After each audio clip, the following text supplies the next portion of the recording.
Welcome back. We're still talking women in leadership, or what should we say, politics? Okay, so we have answered to Adegbite. Yes. Now, we talked about, you were asking the question of the why. Yes. The why does not resonate with the people, maybe because they're not properly communicated. Yes. But then there's this other argument that, okay, so for this length of time, we've seen men leading. Whenever there's a woman coming in, then that should be like a breath of fresh air. So when we want to see those women stand out, I would expect that the other women will galvanize support and push them forward. So weigh that as against the few women who have come into leadership positions and the controversies they've had supporting them. Well, I think with what you have said, I'm going to use Hillary Clinton as a perfect example.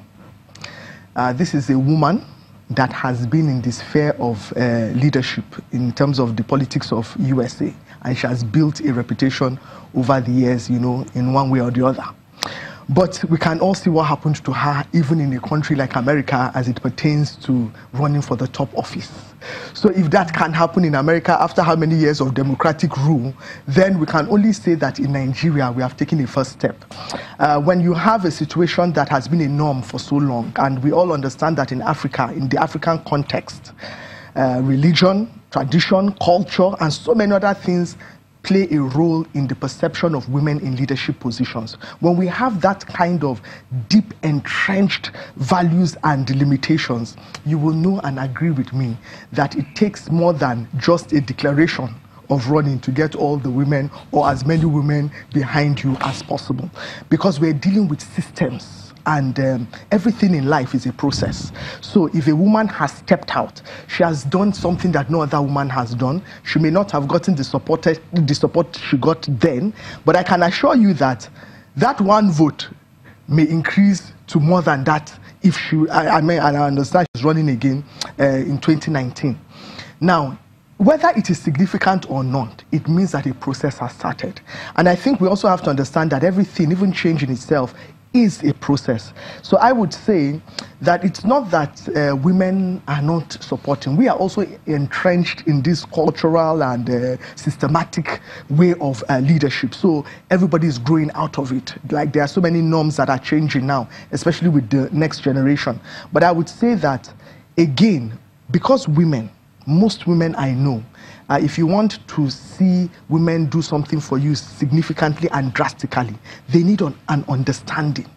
When men are running for politics, most of the women, most of the people that they use are women.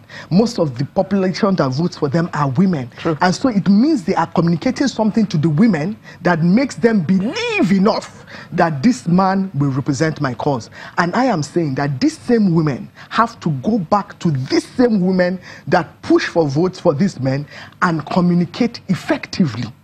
And I think that is just it. Communicating effectively, not just communicating. So why is it so? Why does it look like it's difficult to communicate to the women? I have told you what it is. Men communicate also with substance. Women don't have the substance. Can you please translate that into English? What does that mean, please? I would say, when you want to get the attention of a woman, you come to her location. What are the issues bothering her? And you have the solution in your pocket. So a woman is thinking of the school fees of her children. She's thinking of various things. I need a house. And if the man solves that problem immediately, she's ready to listen. She's with him all the way. All the way. But another thing is that, would you say that Nigeria is actually ready for a female leader at the top? What's at the top? I hope I will not be crucified for this. But what I would say is the current system and structures does not support that. Okay, it's like when you mentioned Hillary Clinton. Yes. I remember the debate at that time was, okay, a woman and a black man. Exactly. Which is the better of the two evils? Of course, America chose the man. Yes. I assume they forgot what color he was and chose him. What about our country? Are we ready for a female at the top?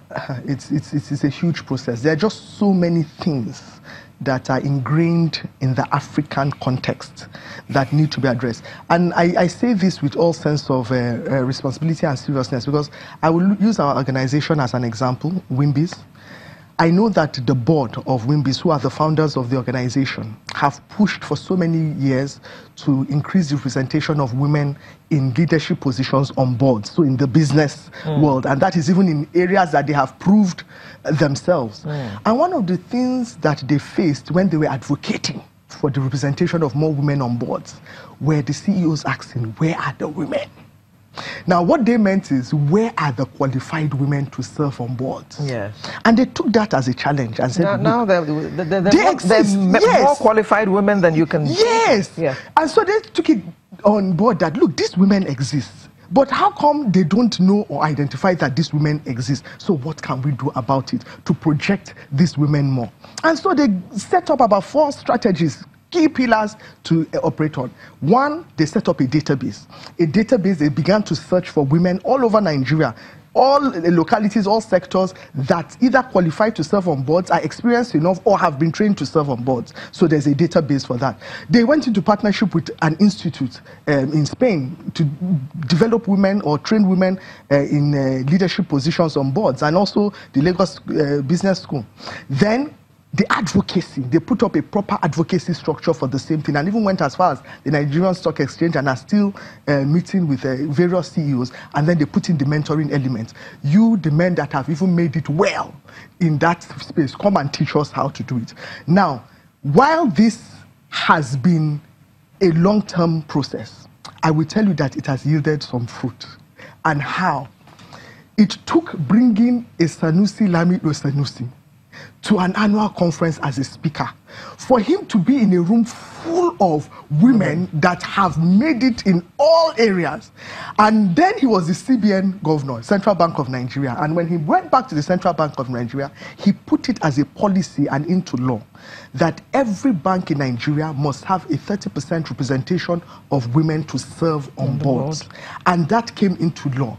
And today, for the first time in the history of Nigeria, we have 3 women heading the affairs as chairmen of the boards of bank, First Bank, Guarantee Trust Bank, and Access Bank. Mrs. Bukunga Woshika and all of them.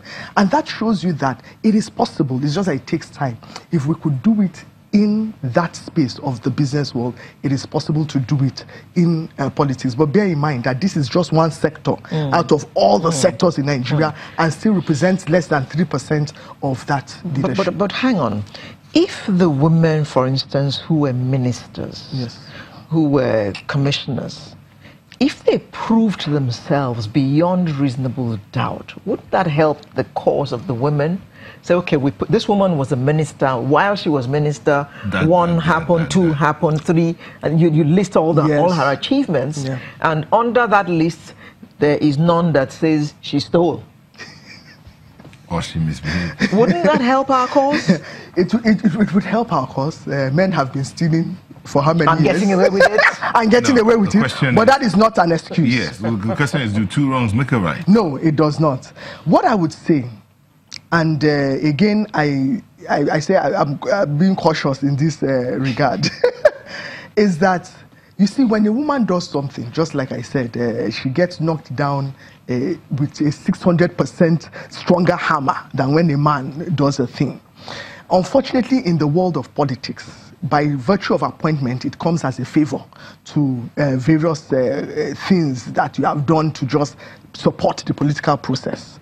The problem I would believe or say that we have is that in most cases, the women that are appointed, even though some are given a chance, some have proved themselves, but they are appointed as a favor to either another man that supported, or for what the role they played. The token woman. Yes, the token woman. Now, having said that, I would say, if you look at another sector, there are women that are making it excellently well, that are not stealing money, that are improving organizations and are taking their organizations to the next level. Most of these women or these organizations are not zeroed on in. It is the ones that make the mistake, as we all know, that makes the loudest noise. But I am also conscious of the fact that a number of governors now have started putting in more women At least I know that Ogun State has been very good at that, and I think Kaduna State, they've begun to break the norms, and these women are proving themselves as commissioners and whatever parastatals they're heading.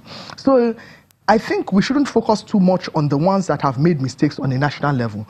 Let us look at those that are actually doing it right too, because we have examples of both. Interesting. Do you think in this, as we approach 2019, I'm not looking at the political sphere for to ask this question. Do you think we'll see a marked improvement in the amount of women we see in leadership? I believe so. I believe there will be an improvement. In terms of the percentage, I cannot categorically say now. I'm not a prophet. But I think we have reached a stage that everybody knows that there is need for a change in trajectory. And I think research has proved in many ways that we need a balance of both to take this nation forward. Just like I said, I want to encourage the women that are even listening now.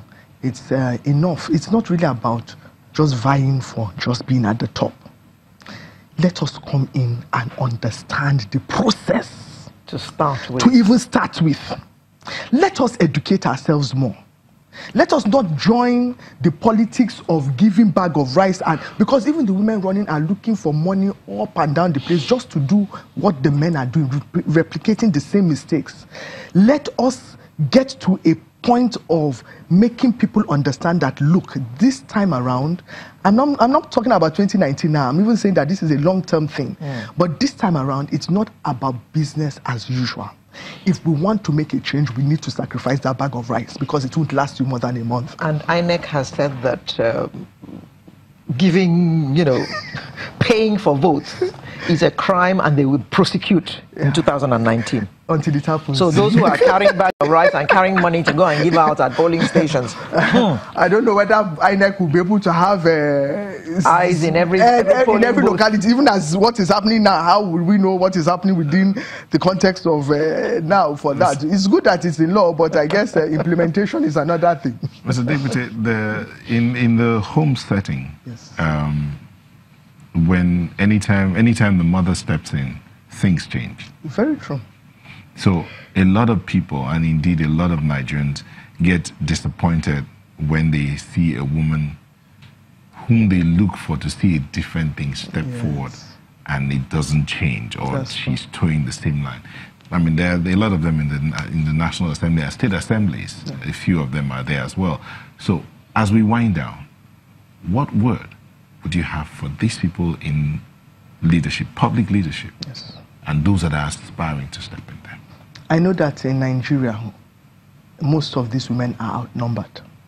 It doesn't matter what you want to do, the changes you want to bring. There is only a little to do as one. But I would say when you have the numbers, like we have seen in Rwanda, it is possible to effect greater change. And so I would encourage them to maintain their values, but to mentor more women, to join them in this race. And I would encourage more women groups to come together. Let us understand and learn from one another, learn from the private sector, learn from the public and all, and then begin to develop strategies to take this nation forward. Our contribution must always be towards nation building. Thank you. Hear, hear. Very much. As we say, bongwe. We've been speaking with Hansat Adegbite, Executive Director, Women in Management, Business and Public Service. Thank you for sharing your thoughts with us. Wimbis, yes. Thank you very much. I like to spell it all out. Thank you. Sunrise will be back in a moment for the home stretch, Alera's favorite part. Don't go away.